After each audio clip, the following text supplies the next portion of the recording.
Let's get on Facebook, do the quick sharing thing.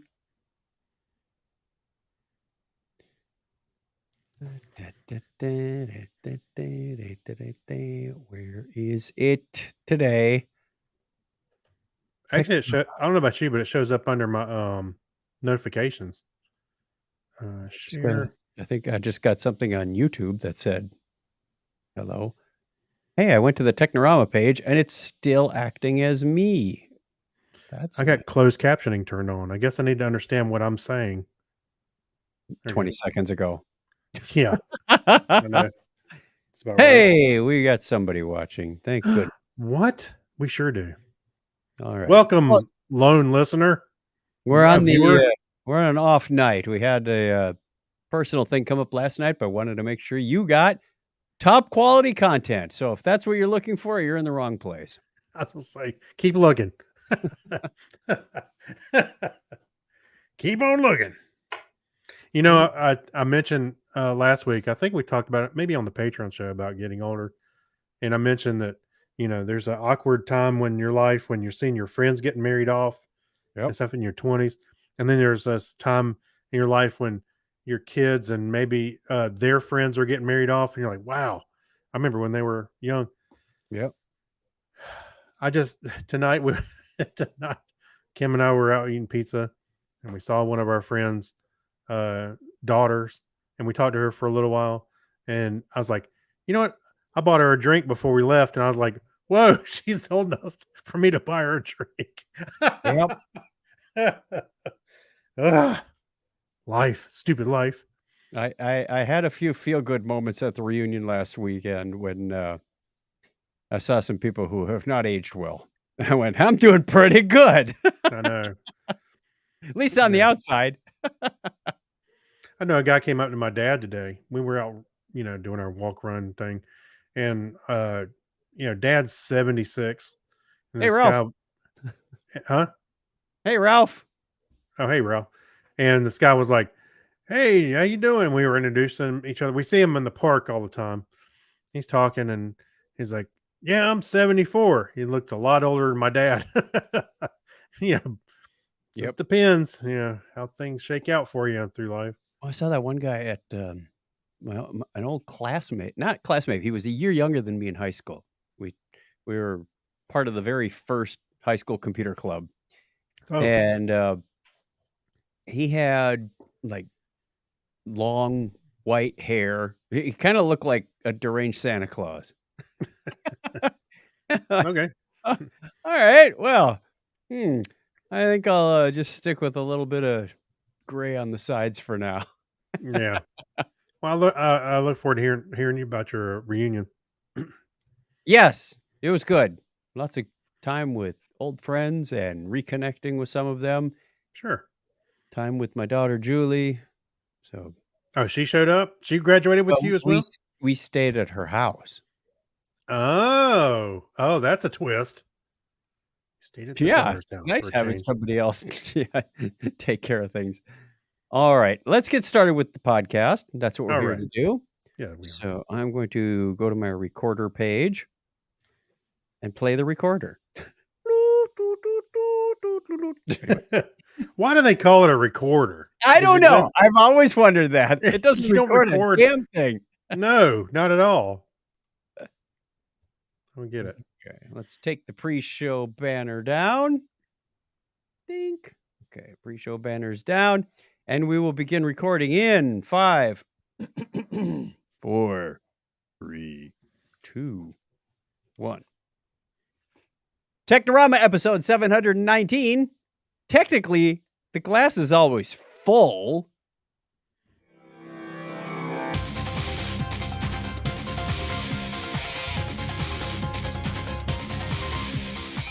Hey, welcome to Technorama, the show that takes a lighthearted look at tech, science, sci-fi, and all things geek. If this is your first time joining us, welcome to the show.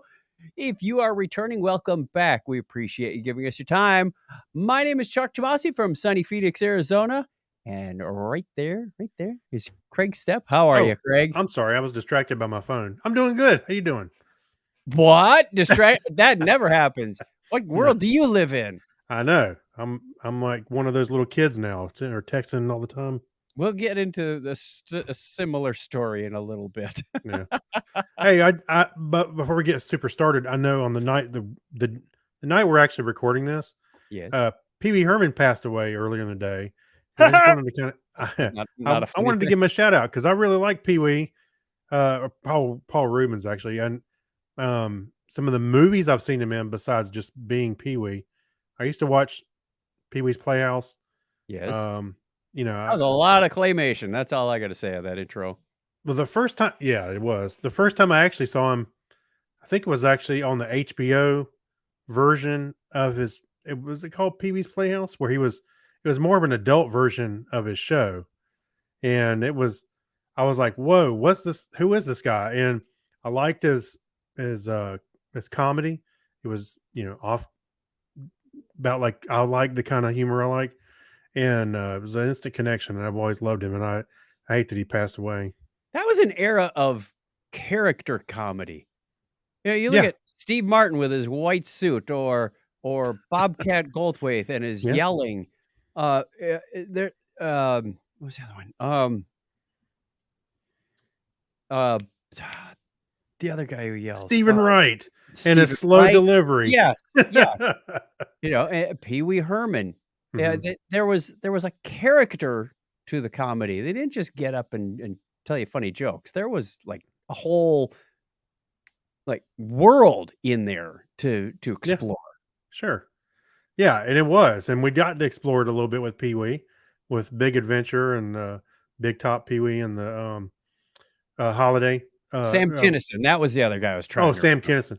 Yeah, but I really did love him. I love that kind of humor, not dark humor. I'm not talking about specifically Pee Wee himself, but he had that kind of off, kind of. He had his own little style of humor, and I liked it. So here's my tribute to Pee Wee tonight. Okay. I'm trying to take a dirt nap. Do you Oh, mind? good lord. It's too soon, man.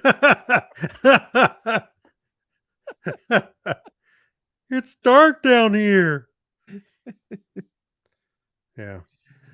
All righty. So, So, yes, see you someday, Pee Wee. someday. Mhm. Someday.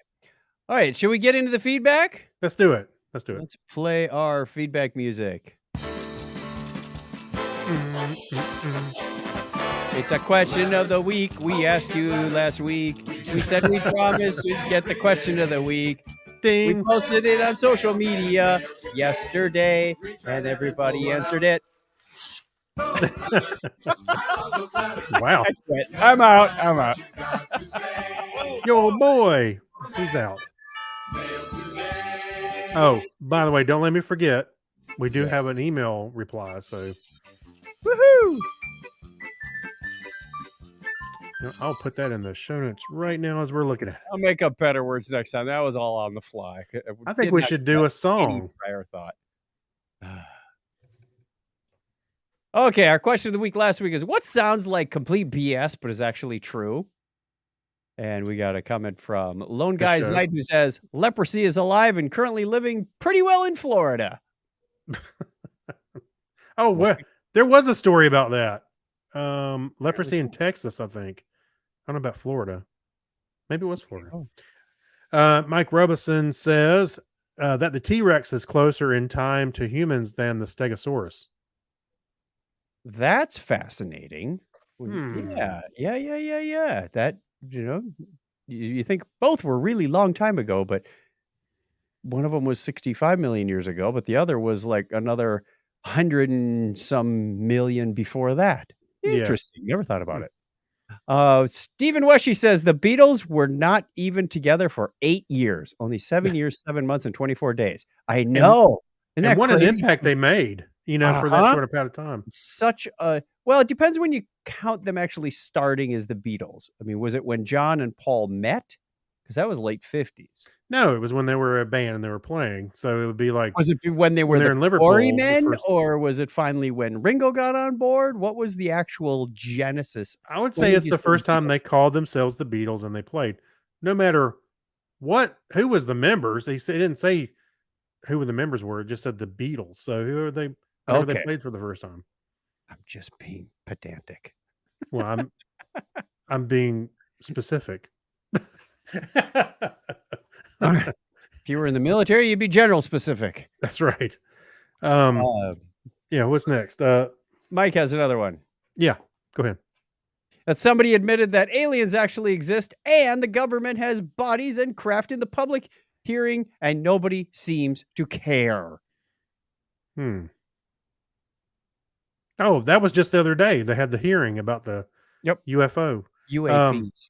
My boss kept talking about it in our team meeting. I was like, what are you talking about? I didn't even know it was happening. But see, Yeah. Conspiracy theory. And Craig Glasner replies to that. He says that on multiple occasions humans walked on the moon. But that does sound like BS, but it's actually true. Yes. And then Craig responded to his own thing. He's replying to Mike. He says about the aliens exist. He says, or somebody claimed. I'm still very skeptical. Good. Right. Always remain skeptical. Sure. You should always remain skeptical. Skeptical. Critical thinking. Yep. Don't leave home without it. Carry it in your wallet. Okay, we have some others. Let me check. You've got some. I got some. Nobody loves you. Let's find out what we Nobody have. cares about Craig. You have to post it more than 5 minutes before the show. I did. I posted it. Gary Lindro says, water can't put out all fires. Yeah, don't use it on grease fires. No, do not. Steve London says, yes, white phosphor is hell. And lithium batteries is close to that as well. Yeah, it is. That's right. Yep. Steve had his own post. He said the fact that the biomass of all ants exceeds the combined biomass of all the mammals and birds put together. Where did you come up with that? Really? How'd you count it? Approximately 20% of the human population biomass. Okay, we're heavier, and there's lots of us. Yeah. John Byers commented on Chuck's thing. It says the concept of quantum superposition in quantum mechanics. This principle allows for a particle to be in multiple states at once. Parents of small children understand this as much as anyone else. The sense that they're simultaneously in multiple places all at one time. Yes, I agree with that. The black, but they're in multiple states at once. He's in Wisconsin and Louisiana and California at the same time. That too. Number two, that black holes have such a strong gravitational pull that nothing, not even light, can escape from it. Now, it does sound like it could be BS. Like, how can light get pulled in it? But yeah. So. But how do you explain Hawking radiation? All right. Well, the guy that invented it is gone. Invented it? He didn't invent it. I know. Let's see. A little bit of Tabasco sauce. I invented Hawking radiation. That's right. My sister says cork comes from the bark of a specific tree. That is true. Cork says. Wait, where's her comment? I didn't see her comment. Look up on the top. Maybe it says show more. It says most relevant. All comments. There you go. Oh, there it is. There it is.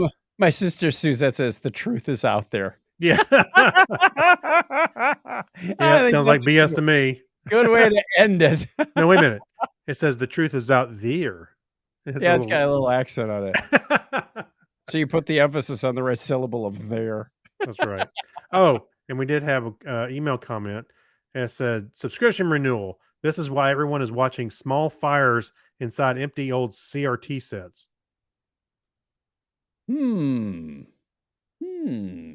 Okay. I was thinking of when he said subscription renewal, my first thought was, and he mentioned fires, was you can watch the Yule logs, when they post the videos. Like Netflix has it on there. Anyway. Oh, yeah. Inside a small CRT. Speaking of renewals, we have an update to the Patreon stuff when we get there. Okay. Just want to make sure I had that ready. Let's do the history thing. Oh, we have to say goodbye to Charlie. Say goodbye, Charlie. Yeah. I want to go. Want to stay. That. How long have we been doing that? You don't know. I know. I'm just messing around. I'm having fun. Leave me alone. What's Wednesday? August 2nd. What? Yeah, tomorrow's. Yes, that's I right. forgot to update the thing at the beginning and the end of the show. Wait, are these the? This is the happenings of August 2nd or the 3rd? Well, it is now. Oh, it's the happenings of August 2nd, Wednesday. You're revising history. I'm in charge of these show notes. I can write history any way I want. Sure. Okay.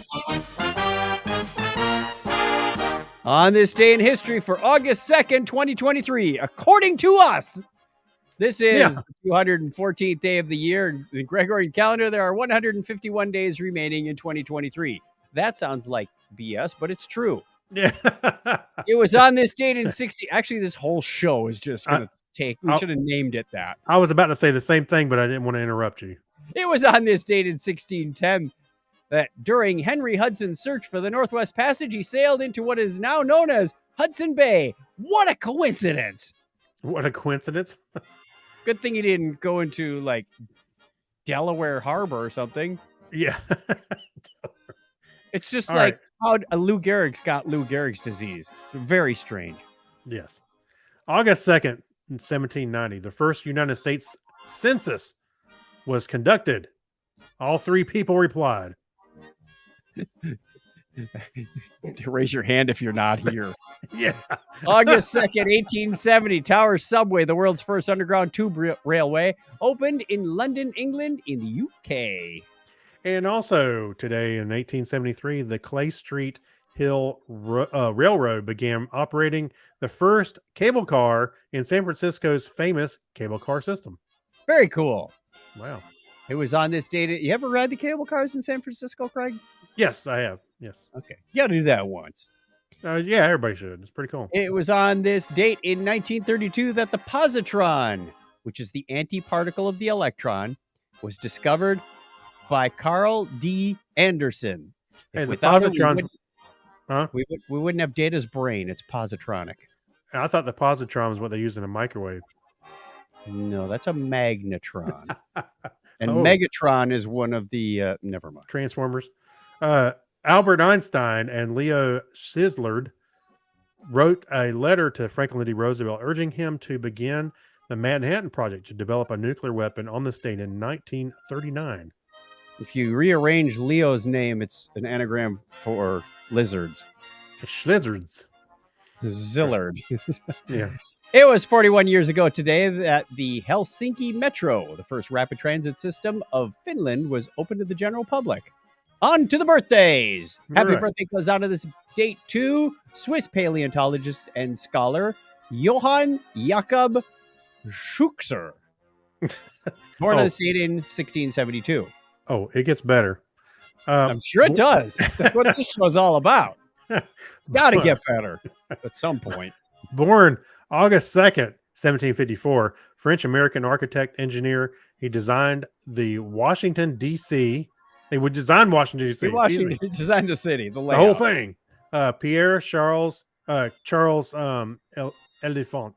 L'Enfant. Yeah, L'Enfant. Elisha Gray, the American businessman who co-founded Western Electric, was born on that date in 1835. He's also known for the man who filed his patent for the telephone just a little late. Alexander Graham Bell beat him to the punch. Dang, just a bit outside. Indian chemist and academic Prafulla Chandra Ray was born 162 years ago today. I've listened to his podcast. It's great. Sure you did. Oh, I'm 162 years old, Fry. Born August 2nd, 1892, Canadian-born American production manager and producer, co-founder of Warner Brothers, Jack L. Metro-Goldwyn-Mayer. No, Jack L. Warner. Not just MGM is his last name. Also born in that same date in 1902, American mathematician, Mina Reese. Born August 2nd, 1924, American actor, director, producer, and screenwriter, Carroll O'Connor. Oh, yes. Cheese meathead. You sound just like him. All right. So, what's Ceylon? American engineer. That's Cylon. That's a different thing. I didn't say Ceylon. Ceylon. American engineer and academic. K. Aurelian. Oh, my gosh. Say it slowly. Arulandian. Arulandan. Born on this date in 1925. Arulandan. That's it. Yeah, Arulandan. 1925. British-Irish actor and producer Peter O'Toole was born 91 years ago today. And born August 2nd, 1934, Russian general and cosmonaut Valery Bykovsky.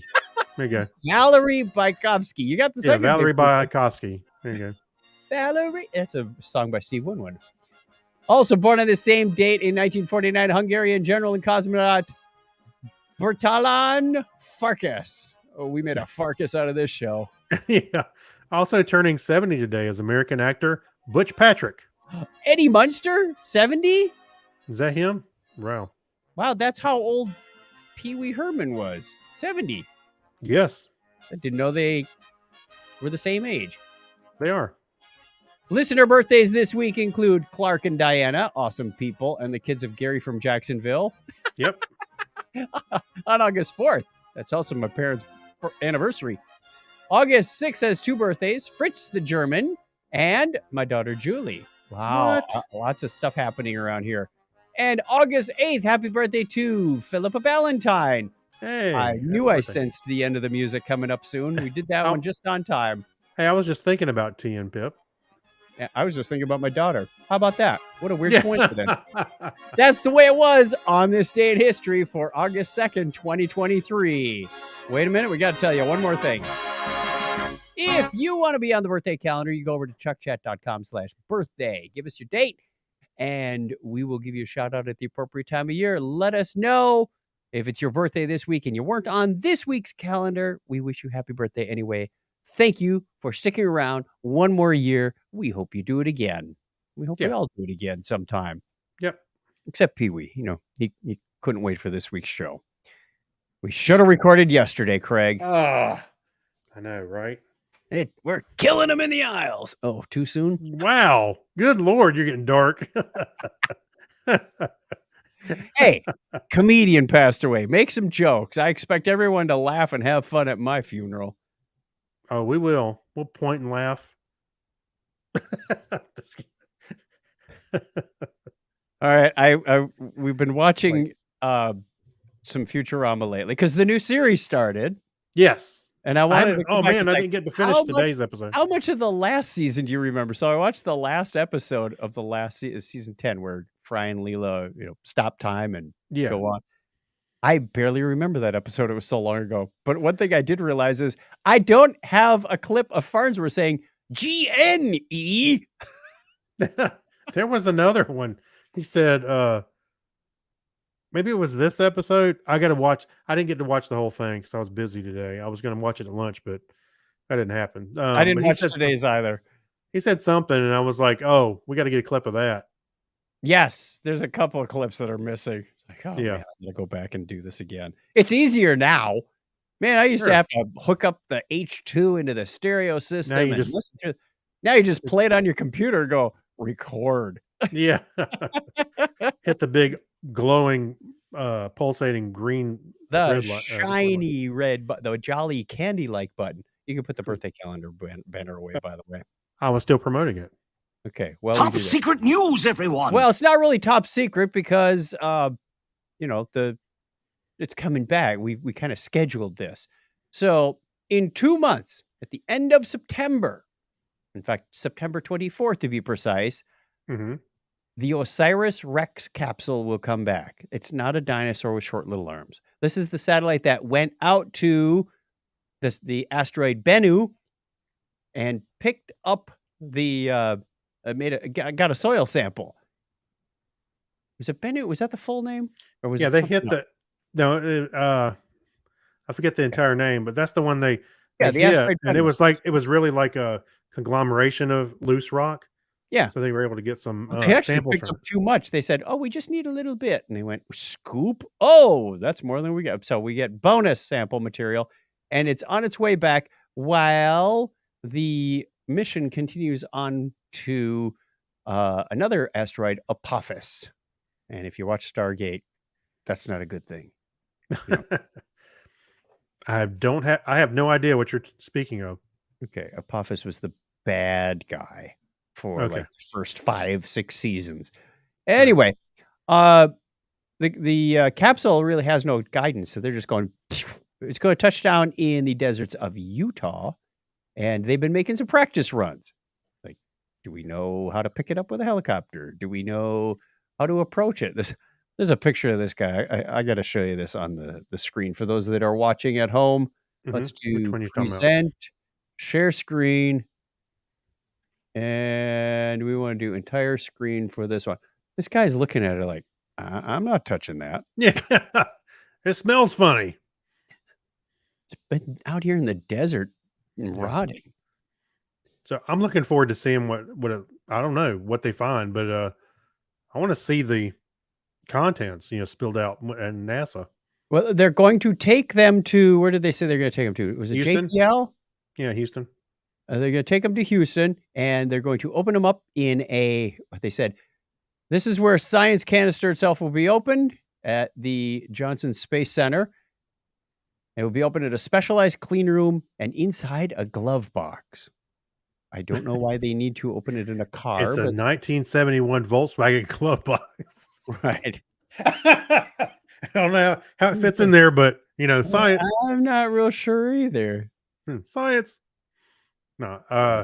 Yeah, I think they're what they're talking about. Like something you put your gloves in and it's inside a box. Mhm. Oh, Yeah. with like the inflatable hands. Yeah, like you're gonna sandblast something, you put your hands Okay. on. Yeah. They don't want you to contaminate it or anything. Oh, this sounds like a cool mission. I think it's great. To be honest with you, when I came across the story, I thought, wow, they're that close to actually bringing this home. I thought it might be another year or two away. I was surprised it didn't cross my mind like that. I mean, I thought it would be further out. I'm curious to know what they find because the material in this is from the origins of the solar system, going back some Right. 5 billion years old. They said, Mhm. yep, this is about as old as it gets. So, Yeah, it's amazing. what do we have in common with that? What are the materials you find in there that made this up? This is going to be fascinating. Antimanium? What? You mean adamantium? What'd I say? Antimadium. You twisted it around somehow. I don't even know if I can untangle that. I was excited to do this show, but now you're just ruining it. Get over it, Pee-wee. All right, we have another one from CNN Space Center. A Yes. rare Trojan world may share the same orbit as another planet. And at first, this image looks an awful lot like Saturn, but it's not. It's a song about Johnny Cash's Ring of Fire. Oh, you Yeah. can see there's Ring of Fire. this is a planet forming region. A star forming region. You can see the star in the middle, and then you can see some dots that represent planets. And they've been watching this and said, you see the two little planets on the bottom? Yep. Well, if you go through, that's where it is in the sky. They said these two are in the same orbit. That would be kind of weird. You look out in the sky and there's, your Sister planet. companion planet. I don't know if there's. At one time, I heard there were a whole lot more planets in our solar system, and then through collisions and Jupiter taking a swing to the inner solar system, sucked a whole bunch of them up and wiped them out. That's one roaming theory. I forgot what they called that. The Great Transition or something. But I don't think both of these planets will survive in the same orbit. That just does wacky things to everybody else. Yeah, because you start getting that gravitational, like tidal wave kind of thing going on. I imagine that Wobbling going on.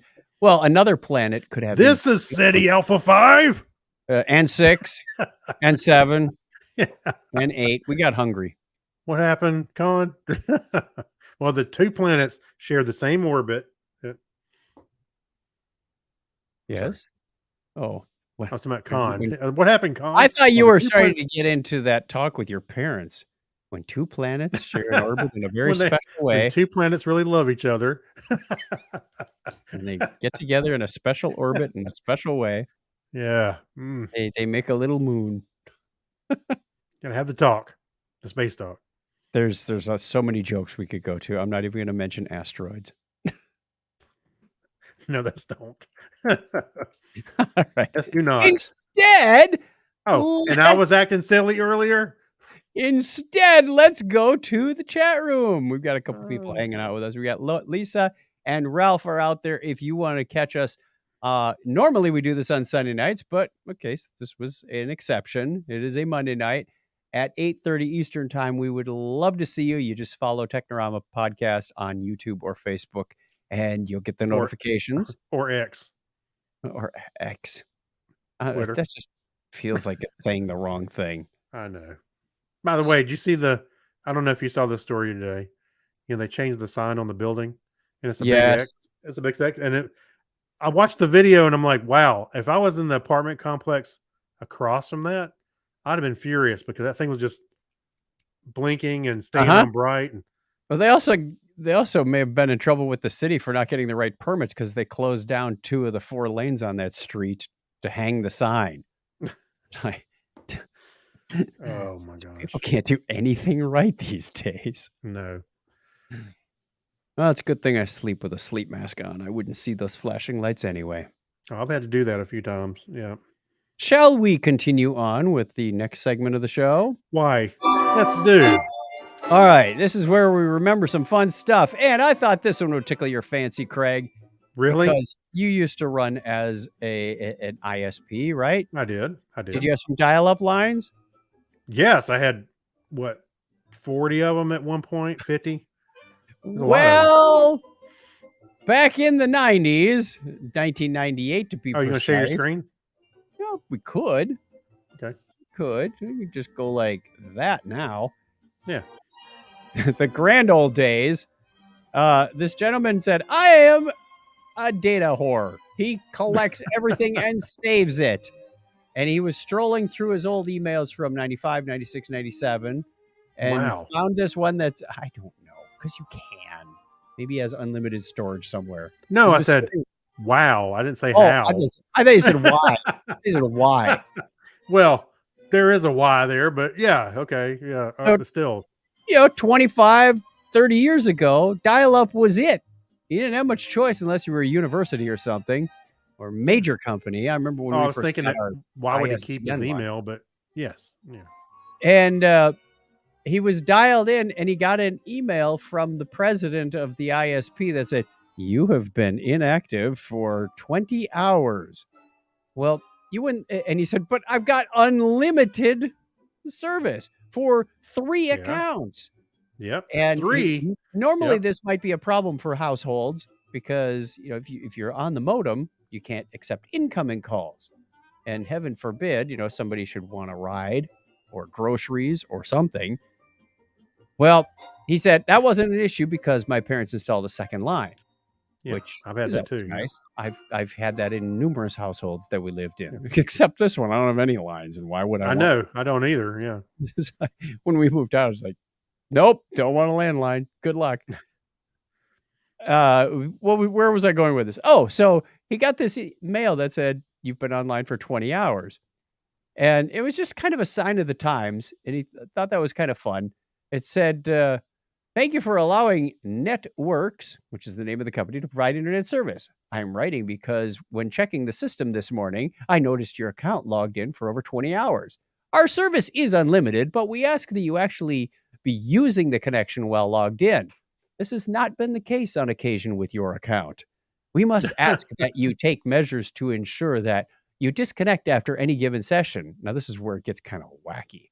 It says, "Our resources must be shared between many customers, and the only way to accomplish this is for people to close the connection when they are not actively using it.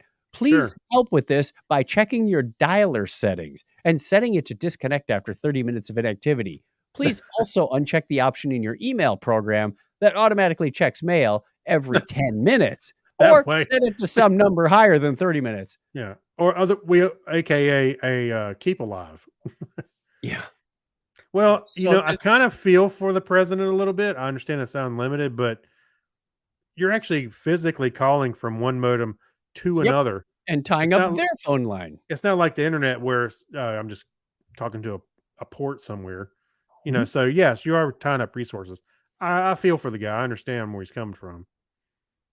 Yeah, because if everybody did this, it'd be a dedicated connection pretty much. Yeah, it would A be. and they would have to add more hardware, more lines, Sure. etcetera. So it's a Yeah. cost to them, and they're not making any more capital off of it unless they add customers. Right. So, he said he had a second line installed exclusively for his BBS in 1993.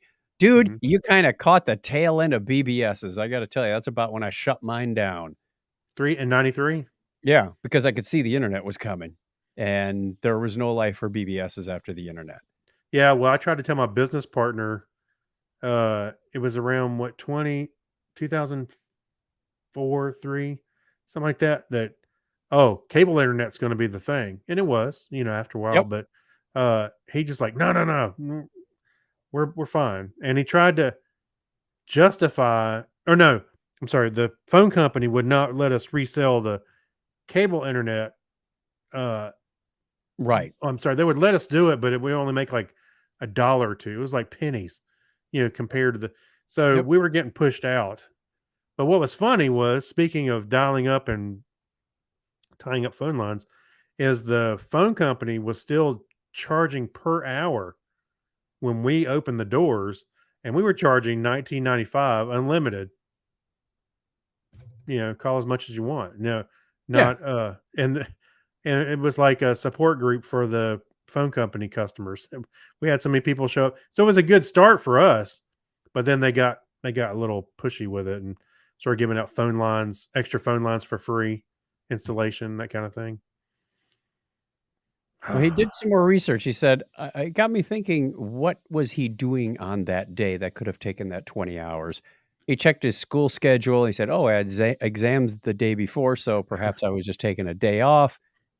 He said he played a lot of muds and mushes, Hmm. online adventure games. So yeah, Yep. it was interesting exploration. I didn't read the whole thing, but what he did do, he said, digging further into my archives, I discovered similar events from networks or its president Gary Fernie dated 99 to 2000, referring to being connected 24 hours without any activity. Wow. A slightly earlier one from December 3rd, 98 thanked me in an impersonal form letter way for, quote, working to decrease my usage, suggesting that an attempt to cut down on idling callers hogging the phone lines was a common occurrence for networks. Right. Apparently, this was an issue for other dial-up ISPs. Uh, there's a postscript on here says it's a bit funny to me that he's today Gene Fernie is the CEO uh, of IT company Technology/West in Denver. I thought this story wouldn't be complete unless I made an attempt to contact him. I emailed him asking him some questions about networks at the time, but he wasn't interested in reminiscing. Quote, I'm not revisiting an issue that you may have experienced in 1998 with networks, Forney wrote. Times are Wow. dramatically different in 2023 than they were in 98. Not sure why anyone would have an interest in revisiting 28K dial up days of 98. Well, in some respects, I agree, because I'm not interested in using dial-up again myself. But Oh, he said it's a bit um, funny to me that even 25 years later, Fernie is still playing the role of a no nonsense administrator. And I'm the rebellious kid misusing internet resources. The tone holds up. He's the boss, and I honestly don't mind. Forney is not the bad guy here. He was trying to run a small business, and I always appreciated him as an ISP. In a yeah. poetic way, his 98 email reminds us that there is another path through life that isn't continuously online, even if that wasn't his intended message in 98. And considering that many people voluntarily put limits on their screen time today, mostly because of always available social media, he Mhm. may have been doing me a favor. This guy's got a great way That's of funny. writing. I like his Yeah, writing I like style. that. Now, what's funny, I was just thinking of when he was talking about staying on for 20 hours. How how many computers are talking to the internet when you go to bed every night? They're on really every day Oh talking to my the internet. gosh. You Yeah. mean today?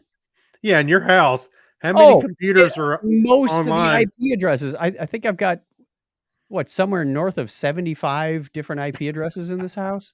Yeah. And the majority of them are talking to something somewhere. Yeah. Yeah, there's whether it's my NAS checking for software updates or the work Your machines that are phone, on almost all the time. The what pho oh, phone, my tablets. phone. Yeah, phones and Yeah. tablets looking for I mean, you don't software turn them updates. off, so they always online. I Right. just think it's. I mean, of course, you're not tying up resources like you are the dial-up modem, but still, A few Raspberry Pis here and there. It's heavy duty these days. my BlackBerry, my fax, my fax machine. But I Ugh. still use the dial-up modem to check my email. Yeah. Once an hour, I, it dials out and downloads all my no. you know what? I remember all the struggles we had trying to use the internet with dial-up, and looking back on it, it's kind of fun, but at the same time, I do not want to go back there. I don't know about you. No. No. Trying to set up Although I was watching a video, it's kind of funny. Yesterday, I was watching a video about a guy who, took the original Apple I based on the 6502. He took the ROMs are available. The software for the ROM, they called it, uh, WazROM or something. Wozniak wrote that stuff, and he fit all of the, like, keyboard handlers and display routines and everything into 256 bytes. it's In fact, amazing. he fit it in 246 bytes. He had a few to spare. And you can get this, and he downloaded it and he modified it because he wasn't using, he said, I want to breadboard my own 6502 with the processor and an LCD and whatnot. So he tweaked it a little bit so it would use the serial port. There's 2 pins on there that aren't used for serial IO. Mhm. And he hooked it up and he ran it through his terminal program and got it working. He said, I had to modify it, and it actually added just 2 bytes to the code to make it all Wow. work. Yeah, amazing. Well, I watched this video and I went, that's a lot of work. I'm curious to do it, but I don't want to go through the pain and suffering of all of the hardware and the wiring. And then what would I do with it? Right. Does it actually have a purpose? I had that discussion with myself last night. Today I get a message from one of my coworkers, Jason. He's like the nerd who got me into a lot of this microcontroller stuff. And he said, hey, check out this video. It was the same, not the same exact video, but a person doing the exact same thing on their YouTube channel. I Oh, went, that's really bizarre. He Yeah. does that within 24 hours of me watching that video. Like, Jason, are you checking my browser history or something? right. Yeah. I was just thinking as you were talking about that, Steve Wozniak having to make these not sacrifices, but engineering decisions, trying to make things tighter and smaller so it fits in between the limits of what he's constrained to. Yep. So you think about all of the innovation, not just I'm talking about memory, but anything with the computer that had limits and we had to try and work around. Even with this story with the dial-up and limited access to the internet, Yep. what you could do with the internet, and all the things that you would do to really push yourself because you had these limits. I think it's amazing, and I love hearing those kind of stories about what we did to make things work when nowadays it's all ubiquitous. But then you think, well, now we got unlimited internet. Look at all the things you do because you have unlimited, by yesterday's standards, bandwidth. I think it's amazing. There's still times when you need to think of efficiency, though, in terms of either speed, Yeah. how long something takes to process. Like, oh, this only takes 0.3 milliseconds. Well, if you're doing a bazillion transactions, Mhm. it's if you can get that down to 0.1 milliseconds, you Sure. just cut your Yeah. processing time, by a third. Yeah. So What are you saying? it could be the difference between running a loop counting up and running a loop counting down because the processor can do decrements just a little bit faster. Right. That adds up. So knowing these basic concepts of how to write tight code is beneficial, Sure. even though you may go, I got this 18 gigahertz processor, No. Well, I was. and buku RAM, a Brazilian bytes of memory. Yeah. No, I was saying because of those limitations, look what all the innovation we had. And now because we got like I said, basically unlimited. How all the innovations we have. So it's funny how it worked out, but those limitations, I think, were really the mother of inventions, and to a large degree. Now you got Skynet. What? Scott, they Generative only have AI, man. 256K. We got to fit this Skynet code into this Right. 6502. Can't go past the 64K limit. Wait till the next processor. We might be able to do it. Might have to go into page swapping or something. Yeah. Now this is All right. disturbing. Oh, the worm? I forgot I Yeah. was still sharing my screen. So yeah, there's been a worm that's been revived after 46,000 years in the Siberian permafrost. This is pretty Why? cool. I don't know that it's disturbing. I think there's some scientific research Mhm. that could go on here. For Well, I example, think disturbing might was be probably the wrong word, but scary. I was this like, might be the key to unlocking cryonics so they can freeze people and unfreeze them later. okay, put him in permafrost. Just Bury them with a mammoth. yeah, put him in there. Oh, there's a tusk. Oh, just throw him in. I'm sorry. I thought it was a tauntaun I was putting you in. I thought they smelled bad from the outside. Uh-huh.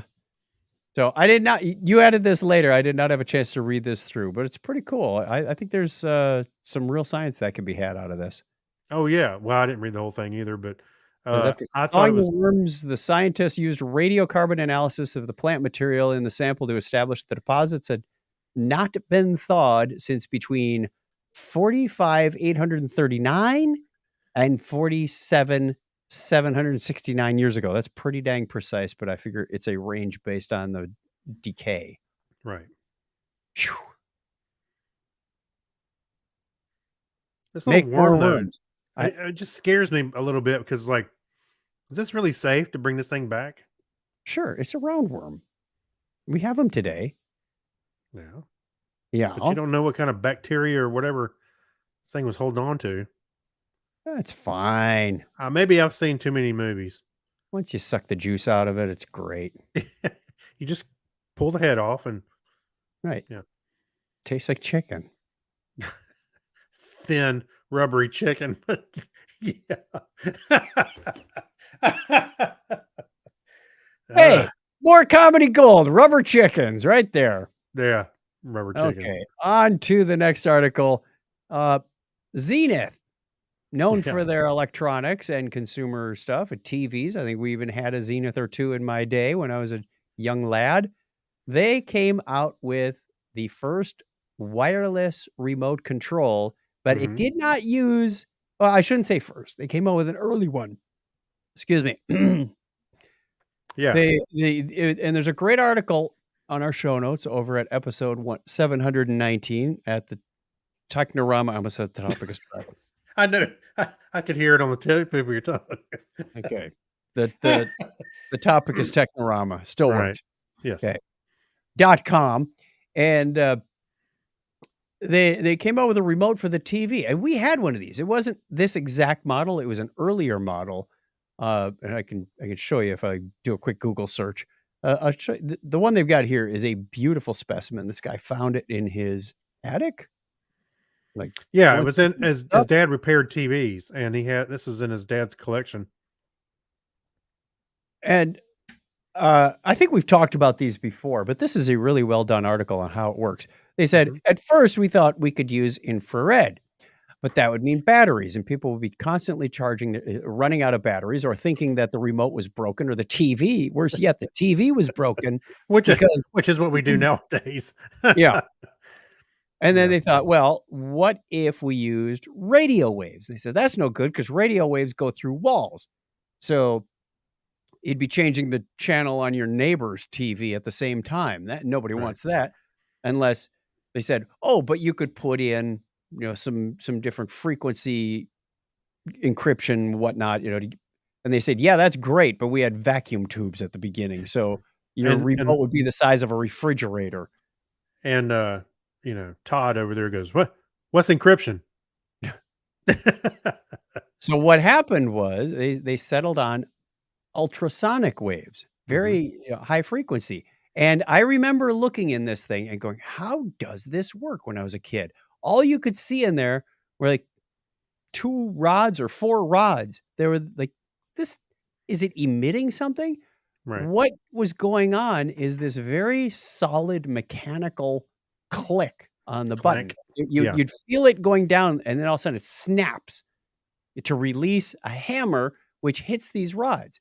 Each of the rods was a different length to emit a different ultrasonic frequency, and then the TV was basically listening on a microphone for these frequencies. It goes, "Oh, you hit a D sharp, in the upper octave, and it says that means go one channel up or down or whatever that bar emitted as a tone." I thought this was really creative, Yeah. and they lasted forever. Yeah, because as long as it would do the pressure and then click. Yeah. Hey, my great grandfather, not great grandfather, at my grandparents' house, uh, my great grandmother, she had this kind of TV in her little mother, like it's like a mother in law kind of suite Yeah. attached to my grandparents' house, and they had a Zenith TV with the same remote because I remember seeing it. But what was funny was when I've told this story when I was on the show before. When I was a small kid, I was running around in the house and they put a bell on my shoe, and I would run through the room. And my grandfather, I think it's my grandfather, was trying to figure out why the TV channel was changing. Is because the bell was setting off the Yes, TV and making it because change this is channels. it was hitting those high notes that the going, TV was listening to. yeah. He was like, That's "What's what they going said in on?" this article. Like, You see the key channels going, changes too. as I was running through the room. Here's more of the caliber one that we had. Oh, maybe, yeah, it was like that. Yeah, similar It to that, was I think. it was more rounded buttons, and when you hit them, they sort of dipped down on what would be not the backside, the side towards you. So the front side would pretty much stay up, and the backside would be the part that got depressed. Yeah. So yeah, these were fun, and I remember distinctly that the dial for changing channels, you could go up there and turn it by hand, or you could hit the button. But we Yeah. had, what was it, 13 channels or 14 channels on the dial, but only got 3 channels over the air, like 3, 6, and 5 or something. Oh, Or yeah. 3, 6, and 12. 13, 3, Yeah. 6, and 13. That's what it was. The local college station was on Yeah. 13. Around here, if even you hit around the here, I button think up, what's that? you hit the button Okay. up, it would go to the next channel. So Mhm. hitting it once would go ka-tunk, ka-tunk, ka-tunk, ka-tunk, ka-tunk, ka-tunk, ka-tunk. Oh, that Right. was fun. I was Oh, trying to I see what remember you're saying. because Yeah. I thought we held the button, but that wouldn't work because the hammer would only strike the rod once. So Yes. there must have been logic on the TV that said search for the next clear frequency. That's pretty amazing. Yeah, When you I- think, you think about back then, you go, "Oh, how would they even know?" But I guess they had a way to make it happen. I think this is a cool remote. I always thought it was a simple idea that was Yep. effective, which I thought And was great. big enough that it doesn't fall between the seat cushions in the couch. Yeah, it just kind of lodges itself there. So yeah. Let's see, we have channel lower, volume on off, sound mute. What's the difference between volume on off and sound mute? And channel higher. Volume. Well, we keep going up until it goes back down and kind of cycles through.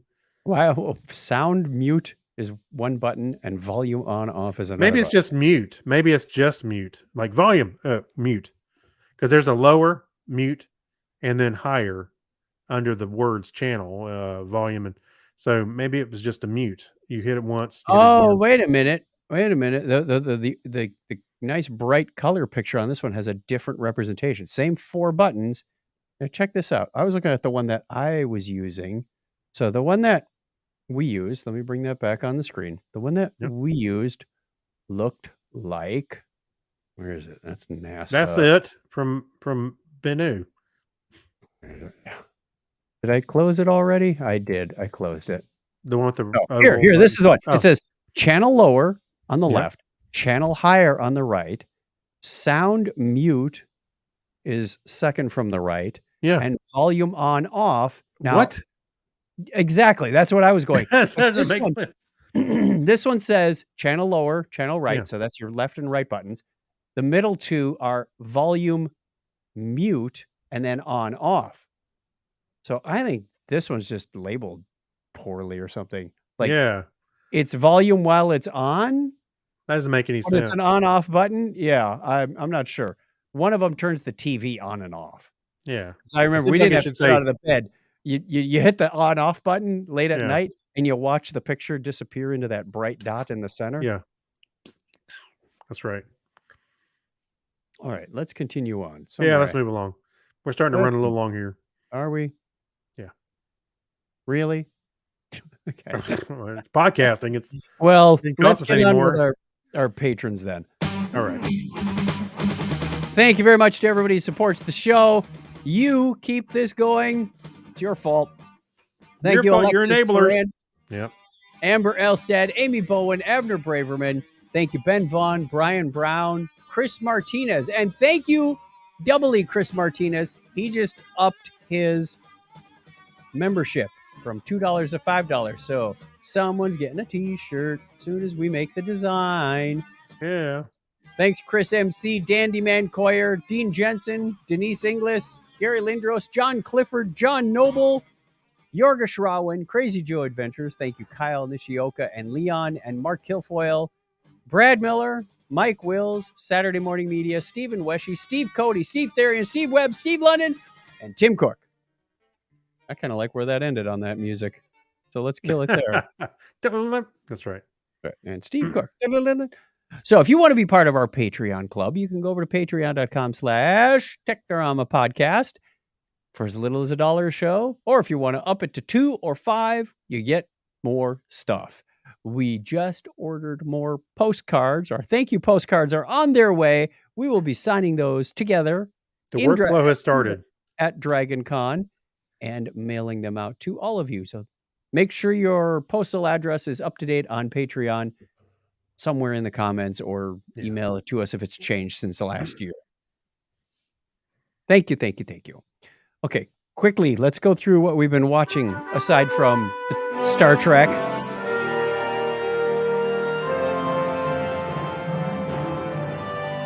And Futurama. You know, there's the routine stuff, but these are the special things we've been watching. So why don't Yeah. you start out? All right. So first off, I watched excuse me, Transformers Rise of the Beast.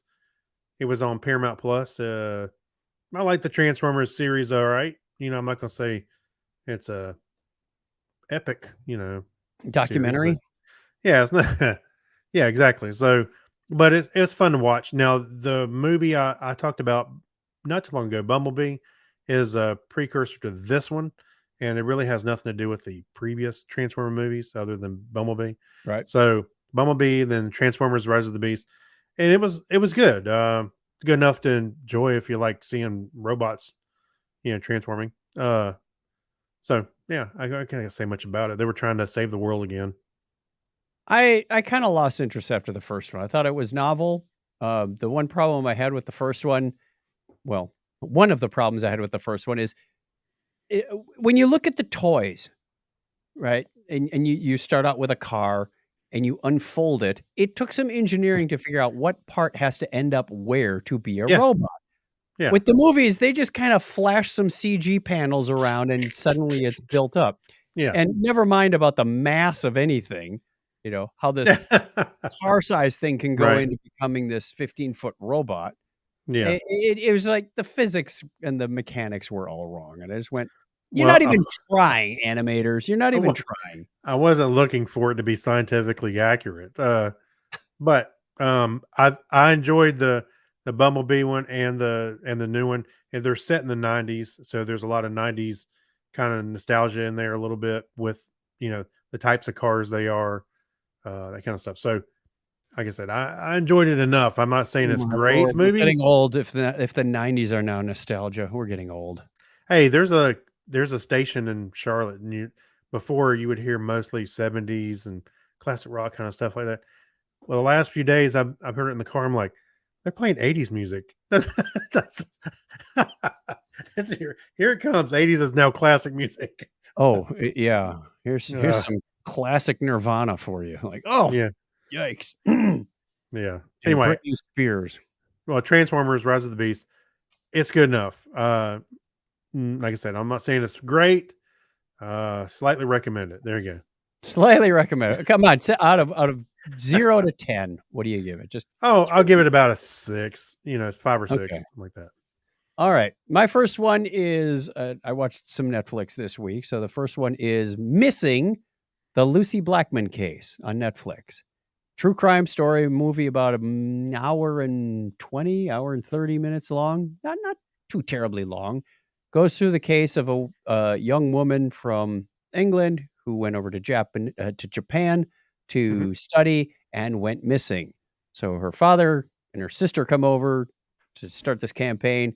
They had a bit of a conflict with the local police, different cultures, different ways of approaching a problem. And I'm just going to say it wasn't a happy ending. So spoiler alert there. But it was an interesting case from the standpoint of who did what and when and how that came to be and what they found. I honestly thought that the prime suspect that they were following was going to turn out to be a dead end, but did not. And it was interesting because most people think, oh, Japan, low crime, friendly area. Everybody's so nice. If you lose your wallet on a subway, it'll just return to you. Right. And then they find out they've got this serial killer who's gone under the radar for years before this case come up. And I'm like, yikes. Really scary stuff. So the Lucy Blackman case. What's next? I watched They Cloned Tyrone, which was actually pretty good on Netflix. I enjoyed it. It was I just had the description up here. It says an eerie series of events leads an unlikely trio, John Boyega, Tianoa Paris, and Jamie Foxx. They play a couple different characters. Jamie Foxx, like a pimp kind of guy. They go down a rabbit hole when they start to discover a conspiracy theory is starting to prove true in the neighborhood. And it was really good. Everybody was kind of a little bit over the top. Because it's kind of a pulpy kind of movie in a sense. And I thought it was really good. I enjoyed it, the way they played it out. And I'm not going to give away too much because it is a brand new film. So go see it. But it had a lot of good conspiracy stuff with it. So my second one is Bombshell, the Hedy Lamarr story. And we've talked about Hedy Lamarr on this show a couple of times. Headley. That's Headley. Headley. No, it's Hedy Lamarr. I just watched Blazing Saddles the other day. Yeah, and they made a reference to that in the. Oh, did they? Show. It's a tragic story. We've talked about Hedy Lamarr a couple of times on this show because she invented frequency hopping, which is used in Wi-Fi and mobile phones and a lot of technologies that we use today. Sure. She came up with this in the 40s during World War II as a way to encrypt, if you will, the transmissions between a ship or a sub firing a torpedo. And she came up with it with her partner, and they submitted it to the armed forces, and they kind of went, yeah, that's nice. Why don't you do something useful, like go sell war bonds? At which she raised some absurd amount of money for war bonds. She was not a U.S. citizen at the time. Really? Okay. Yeah. And it goes into her early movie career and how that influenced her current movie career. But she was always a very headstrong woman. She knew what she wanted, and she wasn't afraid to go get it. She did not let anybody push her around. But she never got she got the patent. Here's the thing. She got the patent for this before she went to the government. They filed it away. And then years later, she starts seeing technology showing up based on her things. And it said, yeah. And somebody can testify that says, they were building things before your patent expired, which was like 6 years after it was originally filed, unless somebody renews it. She said, I would have renewed it if I knew where the heck it went.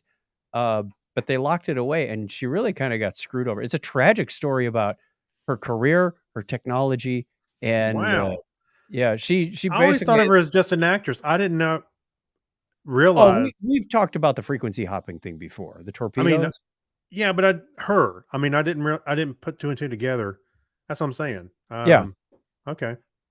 Well, even her movie career was kinda up and down. She even started her own studio for a while. Her movie career was hopping as well, right? Oh, yeah, hey, Yeah. she had, like, 5 husbands and a Mm, couple of kids. Uh, she finally passed away, what was it? 2000. Just a few days after, yeah, the millennial New Year. Yeah, I just happened to saw that. She died in January 2000. Yep. Wow. So, interesting story, both from an entertainment and a scientific perspective. I might have to go watch that because again, I'm sorry, I just didn't put two and two together. I had Lamar with Wi-Fi. Yeah, Hmm, yeah. that's amazing. Right, satellite communications, I mean, a lot of the technologies that we depend on today are based on this, and she gets, like, no credit. I think she was on a Google Doodle. No. Oh, maybe so. Okay. All right. Well, the next thing I had, this was an investment of a watch, was Oppenheimer. It's a 3-hour movie. We went with Harrison, my son, to go see it. I would go And see that way before the Barbie movie. I haven't the seen either, but if I had to okay. flip a coin, Yeah. Oppenheimer, Yeah. no chance, no decision required on my part. Well, I was starting to say I won't give spoilers, but I think you kind of know how it turns out. But I, It's but the bomb. Hey! yeah, I will say this. This was a master class in how to make a film. The special effects were great, and they Mhm, were all. I think almost everything was practical. The sound design was also amazing. There were times when he was having some anxiety because once he realized what he had built, I mean, uh, after they built it, he was focused on building it. Afterwards, it started really hitting him what he had, yeah, the yeah, magnitude of what he had done. And there's a room where they were having a Hiroshima celebration party because it was, they actually used it to end the war. And you see people stomping and they're cheering, but you don't hear the cheering part. You just hear the stomping. And then wall behind him is vibrating, things like that. It really puts you in the moment. It was fantastic. that's what I Uh, heard. This better win some awards. oh yeah, and there's a black and white. I'm sorry, there's a black and white, yes, and a It's black color and white version. when yeah, there's black and white when you're from one perspective. I forgot what his name is, Stewart, Strauss, Strauss, that's what it Louis is. Strauss, And then it's Strauss, color and when you're looking at Oppenheimer's perspective. yes, and it took me a little bit. I did not read that before, but I knew there was black and white and color. But yes, once I saw that, I went, "Oh yes, I got it." So yeah, everybody was great. Robert Downey Jr., Cillian Murphy, totally go see it. It made me think about some of the big ideas. When I say big ideas, the larger thought process that goes into what have we actually done and what impact this has on the world. Uh, you know, just made me think I had to go do some history research because I didn't understand 100% of everything, but it was fantastic. I highly recommend it. The 3 hours actually went by a lot quicker, and part of that is because the way the movie's made, you Mhm. feel like you're in that moment really the whole time, and yeah, it doesn't feel like it doesn't feel like you're watching a journey, much less you're just with it. Does that make sense? It's really good, really good. Jonathan Strickland had an episode of Tech Stuff recently about the 2 bombs, Fat Man and Little Boy. The Yeah. construction, how they had to have different, detonation mechanisms because of the plutonium and the isotopes. It was really fascinating. He explained it pretty good. The other thing was, I think it was a news show that I was watching that was talking about Oppenheimer. They had actual physicists on the set and advising them, of course. And at one point, this guy said, "So I'm a physicist is on the set, and he's talking with Robert Downey Jr. And Robert Downey Jr. is no dummy. He No. was Right. keeping up and throwing. Well, he said, "What do you think about this? And what if we could do that?" And it's like these are pretty deep subjects. You don't expect an actor to be that knowledgeable about nuclear physics. So I Yeah. was impressed. Well, on that same vein, uh, Christopher Nolan, I read Mhm. that they had like you said, they have physicists on staff so they could throw questions out if they needed to. Yeah. But Christopher Nolan taught himself physics while writing the movie. So when they had the guys on there, the guys like, we didn't have to do much because he had a good understanding of just about all of it. So Wow. I thought That's that pretty was good. amazing in itself. Yeah, it's hard to be top of your field in something and also be really smart in something And else. then well, let's throw this one in the mix. Yeah. Just look at us. We're struggling for one. Well, speak for yourself. But anyway, it was well worth the 3-hour investment for sure. The third one I've got is also from Netflix, and I've mentioned this series before, Unknown. Oh, yes, This I one's saw called this. Cosmic Time Machine. It's a story of the James Webb Space Telescope. I Good mean, stuff. I meant to say I saw this floating around. I haven't watched it yet, so Yeah, I go was watch it. curious about It's really good. It explains a lot, gives you good history. These people have been working on it their entire careers in some cases, for 30 years. it. Mhm. And, well, I won't ruin it, but, spoiler alert, it worked. They they said this We was got some pictures back. they gauge NASA missions in how many single points of failure there are.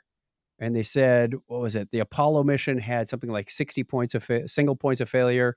The Mars Perseverance, I think, had 200.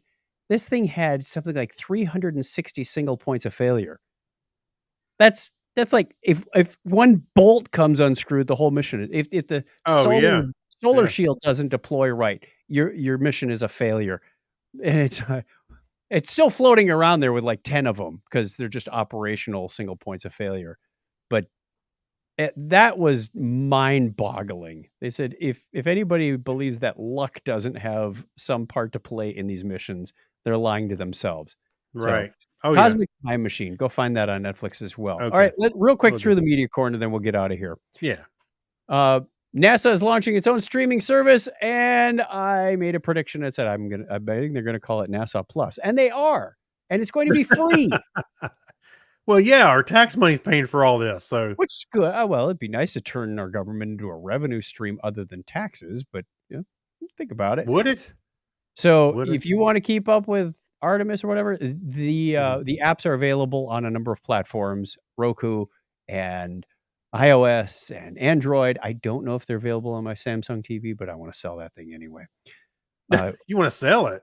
Yeah, it's Why? 5 years old, and you turn it on, and you wait about 30 seconds, and it's right about the time your show starts. It's like, menu, Hey, click, click, click, Netflix, click, click, click, I was find thinking my app, play. it's It goes, it's trying dun, to dun, dun. it's trying to act like your old Zenith TV has to warm It up for a minute. it does. That's exactly how I feel because it reboots like 3 times.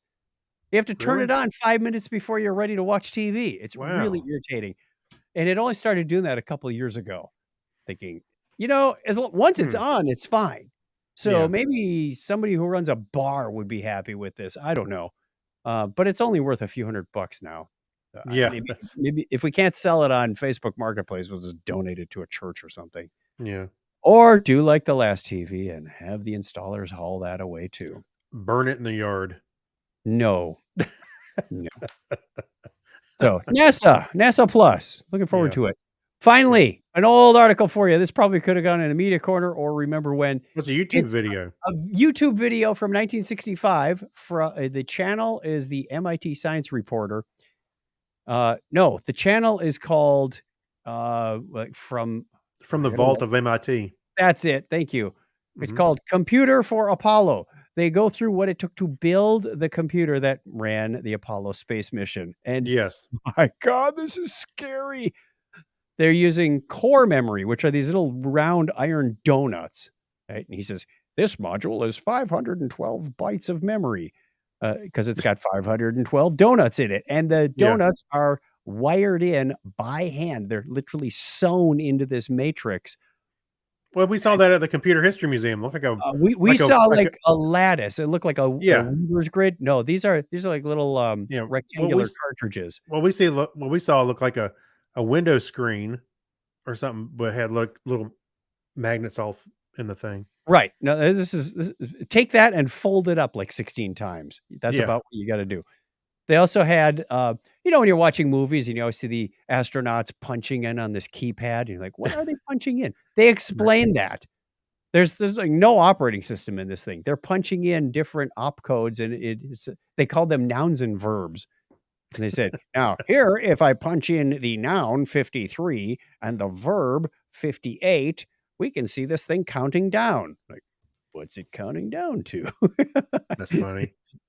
Yeah, just crazy, crazy technology. Hey. And they didn't have printed circuit boards back then. So a lot of the stuff was not soldered, hand wired. welded. Yeah. All made up of these little gates. Like, there's no integrated circuits on this thing. It's frightening that this thing even worked. And the amount of labor that went into each one of these pieces was, no pun intended, it was astronomical. Well, at the very end, they referenced a letter from their ISP about why they were online for 20 hours with no activity. Yeah, because that happened in 1965. There was a related video. I didn't go into more on this channel, but there was a related video from 1955 called Transistor. It was just a little 9-minute thing from AT&T Bell Labs about the virtues of the transistor over the vacuum tube. Wow. Very fun watch. This one was kind of fun. And they even made some predictions, which are 100% absolutely true. Like where the application of the transistor might benefit us. Like, woo, cool stuff. So that one got me excited. I'm actually subscribing to this YouTube channel because the MIT one? Yeah, because some of this stuff is really cool. I mean, it'd be a nice break to watch and kind of see. Yeah. If they put anything out recently, because that one was a few years old that I stumbled across. Yeah, there's making electrons count. That's the latest video. One beautiful electron. Right. Echo that hydrogen. Two electrons. Yeah. Helium. Anyway. Okay. Question of the week for you this week before we take off is, what is your favorite online company / service? Don't tell us the one you hate the most. Tell us the one you love the most. Yeah. So I'm thinking like, actually the question came up in my mind when I'm using Google Maps. How useful has that been? I've used it some for walking directions and stuff, but mostly in the car, just getting, if everything from like, I know how to get to my mountain house, but a lot of times I'll put the direction, I'll navigate to it because it tells me when I'm getting there, what's the speed limit as I'm driving and traffic, and I'll turn off the voice prompts for the directions because I know that part. But it's all that stuff. I think Google Maps is awesome service, and so it's one of my favorites. My favorite is ServiceNow. Pays my check. Well, yes. You can't argue with that. No, cannot. All righty. That takes us to the end of the show. Thank you very much, everybody, for hanging out with us and listening and viewing and whatever it was that you were doing while laughing at us, yakking away. We really appreciate it. Remember, consider the Patreon thing. Patreon.com/Technorama Podcast. If you want to reach us, you can do that. You got comments, you got videos you want us to watch, let us know. 707-530-2428. I know if you call the listener line and try to read a URL to us, it's going to be tough. So you might want to do email technorama@chuckchat.com. That might be an easier way. You want to tell us about the weather in your area? Phone call. If you want to mail us a URL, mail. You get the idea. Just go to chuckchat.com/Technorama. You can find the ways to contact us, or it'll be in the show notes for this. You know where you're going. Thank you again to all our patrons, and we wish you all the best. Till next time, Craig, give me a binary high five. All right. 101. Yeah.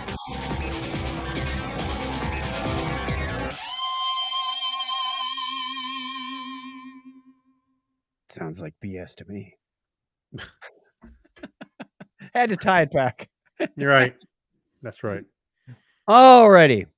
That's going to conclude our normal broadcast on the video side. Thank you, everybody, for watching. And we will talk to you again real soon. We're going to go record our Patreon show, which should have gone out today, but we recorded a little late. So thank you, everybody. Let me move this screen over here and hit the end broadcast button. Wave, Craig. Bye.